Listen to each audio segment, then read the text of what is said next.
वह जन्मभूमि मेरी कविता से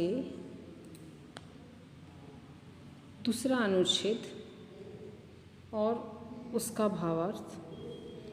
झरने अनेक झरते जिसकी पहाड़ियों में चिड़िया चहक रही हों, मस्त झाड़ियों में अमराइयाँ घनी है, कोयल पुकारती है, बहती मलय पवन है, तन मन संवारती है।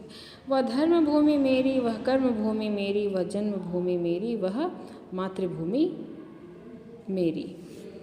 तो यहाँ देखिए सांकेताक्षर हमने वहाँ दिया हुआ है और संदर्भ पूर्वक प्रसंग पद्यांश में भारत की प्राकृतिक सुंदरता का वर्णन हुआ है। भावार्थ।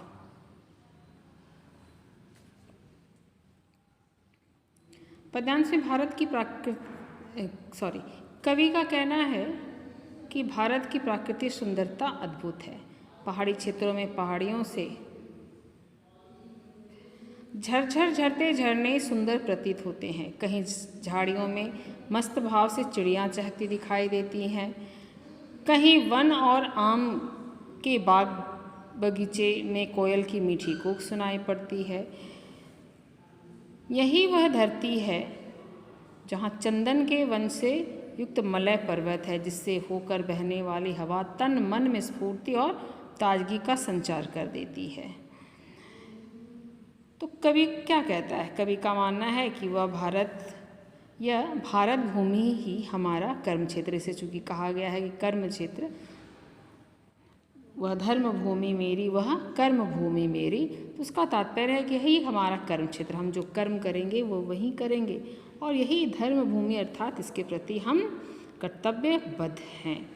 अब इससे प्रश्न देखिए कि झरनों के झरने तथा चिड़ियों के चहकने का उल्लेख कर कवि क्या संकेत किया है, क्या कहना चाह रहा है? इसके माध्यम से वो जताना चाहता है कि भारत वह देश है जहाँ प्रकृति सुरक्षित है और स्वच्छंद है तथा सभी जीव जंतु यहाँ प्रसन्न है और स्वतंत्र भाव से जीवन जीते हैं। अब आइए देखते हैं अगला अनुच्छेद। जन्मे जहाँ ते रघुपति, जन्मी जहाँ ते सीता, श्री कृष्ण ने सुनाई वंशी पुनीत गीता। गौतम ने जन्म लेकर जिसका सुयश बढ़ाया, गौतम ने जन्म लेकर जिसका सुयश बढ़ाया, जग को दया दिखाई, जग को दिया दिखाया।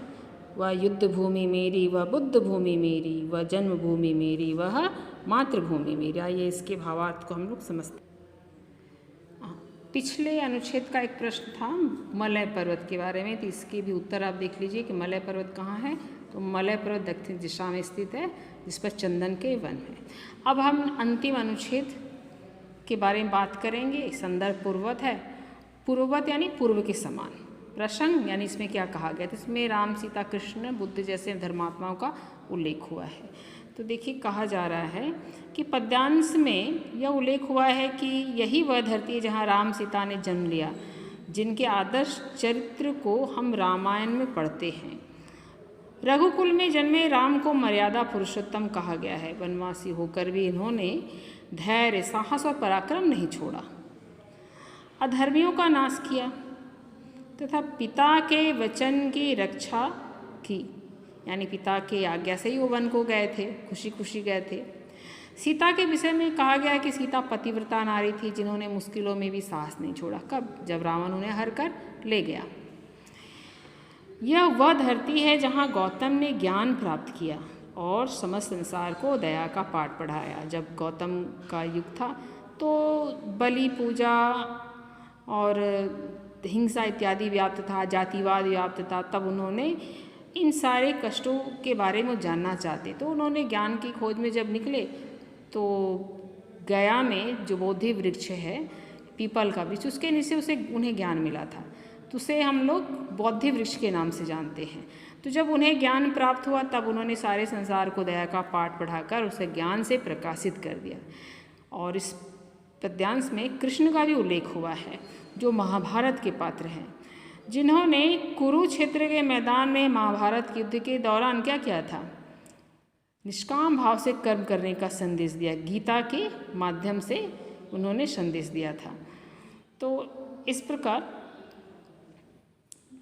गीता का उपदेश जो है वो कृष्ण का दिया हुआ है उसके बाद बंशी के मधुर धुन से प्रेम की भावना को समझाया। तो यहाँ अधर्म और अन्याय के विरुद्ध अनेक युद्ध भी लड़े गए हैं, जिसके कारण इसे युद्ध भूमि भी कहा गया है।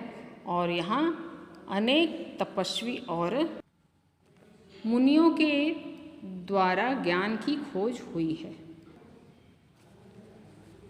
हाँ, तो मुनियों के द्वारा ज्ञान की खोज हुई है, इसलिए इसे बुद्ध भूमि कहा गया। बुद्ध शब्द बुद्धि से बना हुआ है, इसीलिए बुद्ध यानी जिसे बुद्धि विशेष ज्ञान प्राप्त हो वो बुद्ध हो जाता है, इसलिए गौतम को भी बुद्ध कहते हैं। तो इस आधार पर हम गौतम बुद्ध के आधार पर भी हम इसे बुद्ध भूमि कह सकते हैं।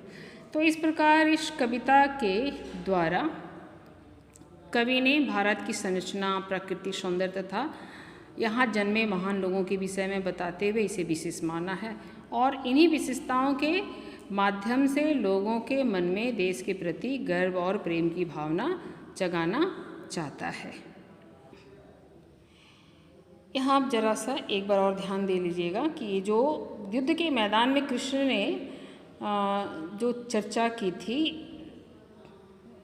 युद्ध के बारे में बात हो रही है, महाभारत के युद्ध के मैदान में जो संदेश दिया था निष्काम भाव से काम करने का, वो गीता के रूप में है। जैसे ये बंशी पुनीत गीता जो पंक्ति आई है उसके बारे में, तो उस गीता में ही उन्होंने उपदेश दिया था कि निष्काम भाव से कर्म करना चाहिए। जैसे कि लाइन आपने कभी सुना होगा, कर्मण्ये बाधिका रस्ते माँ फलेषु कदाचन, ये कर्म किए जा फल की इच्छा मत कर। तो इसको आप एक बार विशेष ध्यान देंगे कि यानी जो कृष्ण का योगदान है या कृष्ण का जो उपदेश है इस कविता में वो यह कि बंसी के माध्यम से प्रेम का संदेश और गीता के माध्यम से निष्काम भाव से कर्म करने का संदेश।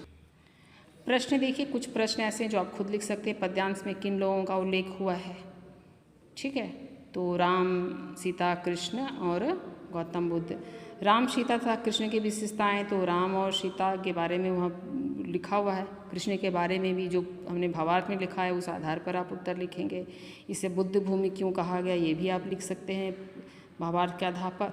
और कविता का संदेश क्या है? तो कविता का संदेश क्या है कि हमें अपने देश की विशेषताओं को जानना चाहिए, उससे प्रेरित होना चाहिए तथा इसके प्रति गर्व और प्रेम की भावना रखनी चाहिए। तो तमाम प्रश्न के उत्तर आप लिखेंगे। धन्यवाद।